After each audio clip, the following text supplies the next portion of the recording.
last few weeks here in Europe have been all about cross-group play. So as it comes to a close, let's see how things have changed. We take a look at the standings back in week 3. We can see things very different than maybe we expected now. Of course, this is when G2 and Roccat were tied up. I think probably the most surprising thing. And Splyce, I would still say that the top of Group B still looked very similar and has remained very similar. And then as we start to look at week 7, things changed very quickly. What is the thing that stands out most to you guys when we look back at week 3 compared to now? Well, I think the biggest thing is the fact that Group B has stayed the same. I was expecting a little more variance. Like, I was expecting Unicorns, or I was actually expecting H2K to be a lot more dominant than they have been, but I feel like we're still seeing a lot of the same mistakes.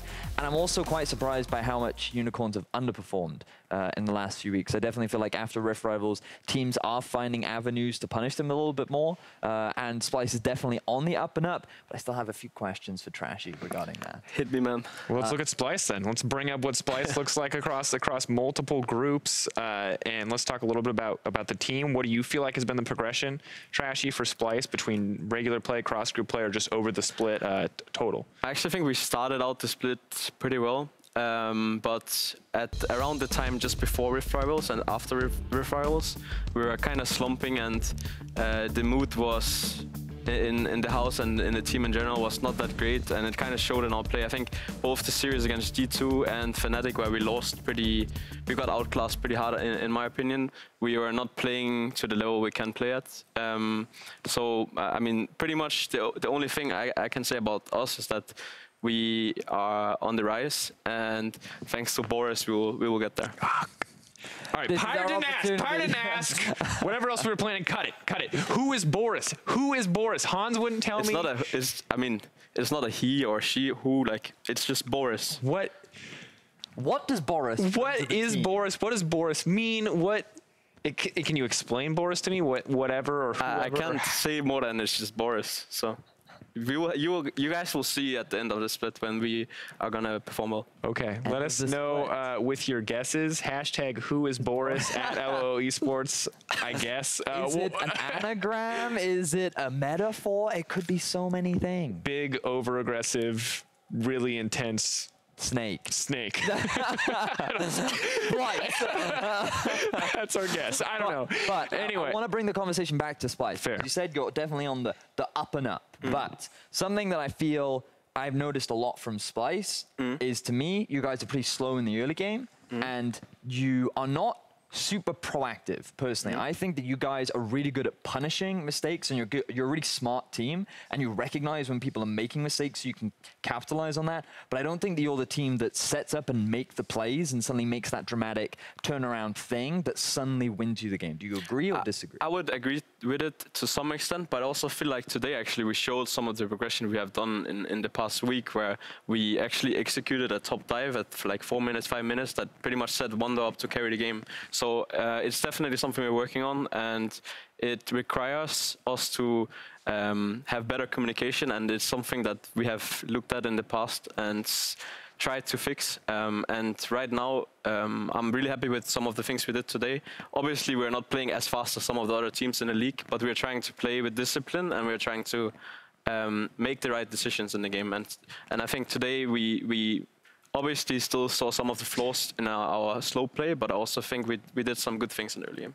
Definitely have been seeing improvement. Another team that's been improving very rapidly is G2. When we look at them coming into cross-group play, tied up with Roccat, and now significant improvement post-Rift Rivals.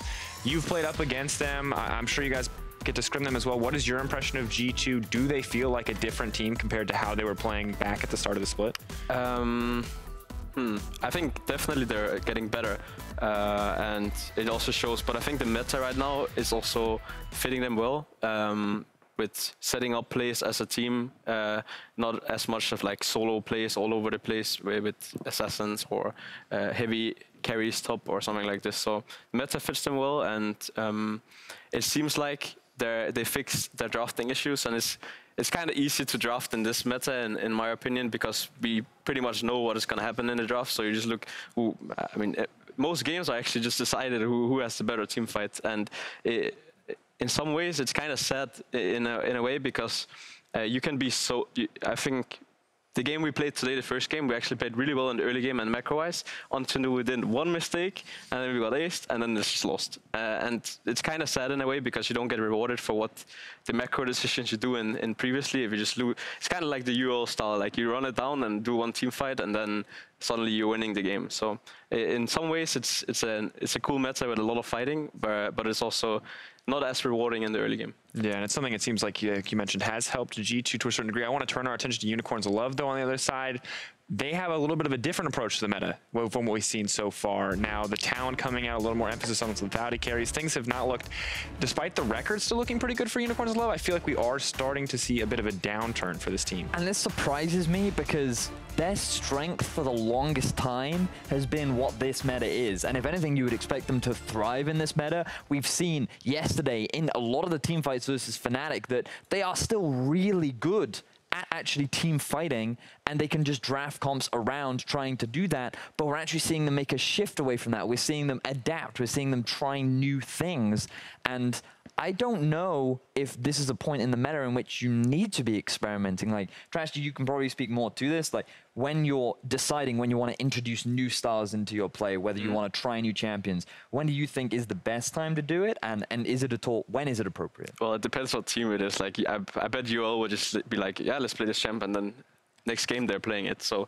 it depends on the teams. And I think a lot of the champions, they have chosen like the Talon and stuff like this. I personally, I'm not a big fan, because the tanks kind of shut it down. Like, you hit one CC on a Talon, and then it's kind of like, what is the Talon gonna do? So I think they just need to figure out what they want to do. And the biggest problem when I look at UL is their mid lane champion pool, and I think they need to change it a bit if they want to get to the top of Group B. But also, I look at Xerxes as well, because he's been pretty vocal about how he feels it's difficult for him to have that early level of impact that he says he wants to have, but can't, because of he has struggling solo laners. Chachi has had a tendency to randomly die in the 1v1, and in the middle lane, Exile is now renowned for that trait. And even though yesterday both Chachi and Exile were performing extremely well, he still didn't have that same level of early success that he talks so much about. So I'm following closely as to whether or not he can improve upon that, or whether or not they will just revert back to a style which we've seen so many teams have success with, which is just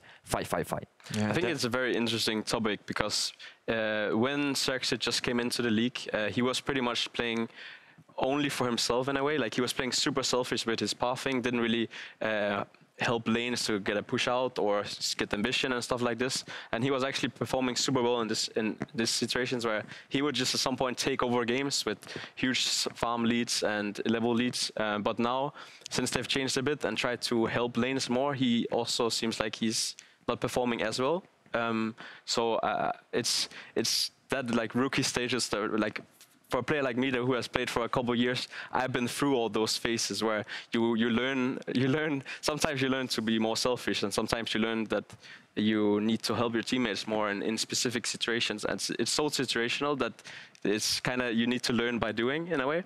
So I'm excited to see where they take it. I think right now they're not looking as good as us and H2K. So it's kind of funny, because none of us wanna get that third place spot to meet G2 in potential quarterfinals, which it looks like right now. So there's gonna be a lot of fight in Group B in the last week. Definitely is the case. Well, we'll see what changes and what the next weeks will bring as we head back into intra-group play.